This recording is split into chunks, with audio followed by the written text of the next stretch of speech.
Okay, today we are going to learn about adverb clauses.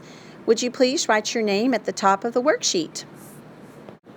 Okay, we're going to just review a bit right now. I need you to write phrase like I did on my sheet, and I want you to remember that a phrase does not have both a noun and a verb in it. Okay, and then right below that, I need you to write adverb clause because I want you to remember that any type of clause does have a noun and a verb in it. Okay, and then below that, I need you to write independent clause because this is a little bit different. This type of clause doesn't just have a noun and verb in it, but it has a subject and a predicate, meaning it can stand all by itself, okay? It's not dependent on anything else. And we're going to talk today about how adverb clauses are dependent upon an independent clause. It has to be stuck with, by a comma, that has to be placed with an independent clause. All right, the definition of an adverb clause is a dependent clause that gives more information about the rest of the sentence. Like all clauses, adverb clauses contain a noun and its verb. Notice I wrote noun over subject there. I want us to kind of think of an adverb clause because it's dependent, just having a noun and verb in it. It doesn't have a real subject and a predicate in it that acts all by itself, that stands independently as a full, complete sentence. Adverb clauses answer these questions about an independent clause and begin with the words called subordinate conjunctions, and they're listed below in parentheses. So I want you to highlight the word subordinate conjunction, and then I want you to highlight all of the example subordinate conjunctions below. After, as, before, when, while, until, because, since, as if, although, if. Now let's look at the example below. When he was nearly 13, my brother Jim got his arm badly broken at the elbow. Now I've underlined the independent clause. My brother Jim got his arm badly broken at the elbow. And I want you to do the same thing. And I want you to show me what the subject and the predicate is, the simple subject and the simple predicate in the independent clause. And so I've marked it as well. Jim is the simple subject and got is the simple predicate. So please write an S and P. Now, before the independent clause, we have the adverb clause. Notice it starts with the subordinate conjunction when. When is one of those words that were highlighted right above. When he was nearly 13, comma, and then you have your independent clause. Now, I want you to notice in the adverb clause, there's a noun and a verb. He was. And the reason it's dependent is because that subordinate conjunction makes it a fragment. If you took away that subordinating conjunction, when, and you just had the words, he was nearly 13, that's actually an independent clause. The noun and verb would be a subject and predicate at that point. So I want you to see that every adverb clause has a noun and a verb in it. It just happens that there's a subordinate conjunction at the beginning of the adverb clause. There's a lot of choices too, so let's look at some others. Okay, now let's pay attention to the note. This is really important because people get a little confused. Note, sometimes students confuse adverb clauses with prepositional phrases.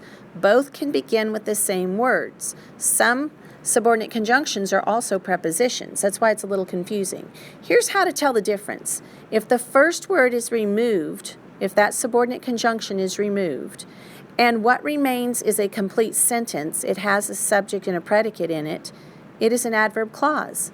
However, if that first word is removed and a complete sentence does not result, it is a prepositional phrase. So let's look at an example. Adverb clause. Mrs. Rachel, comma, before she had closed the door, comma, had taken a mental note of everything that was on the table. Okay, now we're looking at the sentence, the independent clause, Mrs. Rachel had taken mental note of everything that was on that table. In the middle of that independent clause is an adverb clause, and it starts with the word before she had closed the door. Okay, that's the whole adverb clause. It starts with the word before. Now, let's just look at the adverb clause. before she had closed the door. If we take away the subordinate conjunction before, we are left with she had closed the door, which is a complete sentence. She had, the noun and verb change now into a subject and a predicate. It's now a complete sentence, so we know that it's a true adverb clause. Now look right below that. Prepositional phrase. Mrs. Rachel, comma, before closing the door, comma, had taken mental note of everything that was on the table. The first word before acts as a preposition here, but it also could be one of those subordinate conjunctions, so we aren't sure whether it's a prepositional phrase or whether it's an adverb clause here. Here's how we test. The first word before, let's remove it, and closing the door is left, which is not a complete sentence. Okay, so this makes before closing the door a prepositional phrase and not an adverb clause, because if you took away that conjunction, that subordinate conjunction, what should be left is a complete sentence with a subject and a predicate in it. The noun and verb would change to a subject and a predicate. Let's look at a single adverb clause below. Number 1. While he scrubbed the sidewalk, comma, I stood there throwing the ball at the apartment building that faced the street. Now, notice that the independent clause is underlined. I stood there throwing the ball at the apartment building that faced the street. I also want you, every time we look at a sentence, I want you to mark the subject and the predicate in the independent clause. So I've done so. Subject is I, the simple subject is I, and the simple predicate is stood. Okay, now let's just focus on the adverb clause. While he scrubbed the sidewalk. I want you to notice that I circled the subordinate conjunction. I want you to do that every time. And I've marked the noun and the verb in the adverb clause. He is the noun, scrubbed is the verb. And then I put a comma at the end of it, because when an adverb clause is at the beginning of the sentence, you need a comma, and then you have the independent clause. Okay, this is a good example of a sentence with an adverb clause. All right, turn the page, and at the top of the back of that page, actually, we have a sentence where the adverb clause interrupts, which means it comes in the middle of the independent clause. So let's read it together. Leslie, comma, when she felt the lawnmower bearing down on her, comma, abandoned her half of the wide handle and leaped out of the way. Now the independent clause is underlined. Leslie abandoned her half of the wide handle and leaped out of the way. The simple subject is Leslie, and the simple predicate is abandoned. Now in the middle of that is the adverb clause, and in this particular adverb clause they use the subordinate conjunction when. So I've circled the conjunction. We're going to do this every time, by the way. And I've marked the noun and the verb in the adverb clause, and I've put the commas where they belong, right before and after it when it interrupts a sentence. Now we can read sentence number 3, where there's an adverb clause at the end of the sentence. Number 3, Dicey was up and dressed, washed and fed, and out the door with the day's work outlined in her head before anyone else arrived or stirred in the silent house. The independent clause is underlined. Dicey was up and dressed, washed and fed, and out the door with the day's work outlined in her head. The simple subject is marked with an S, Dicey, and the simple predicate has a P above it. Now we end the sentence with the adverb clause. Now typically there is no comma there, and I don't know why Cynthia Voigt did this. I would like you, I know this sounds crazy, I want you to mark that comma out. Mark it out, because that's wrong. Let's take away the comma. When there's an adverb clause at the end of the sentence, there is no comma, okay, between the independent clause and the adverb clause. Now let's just look at the adverb clause.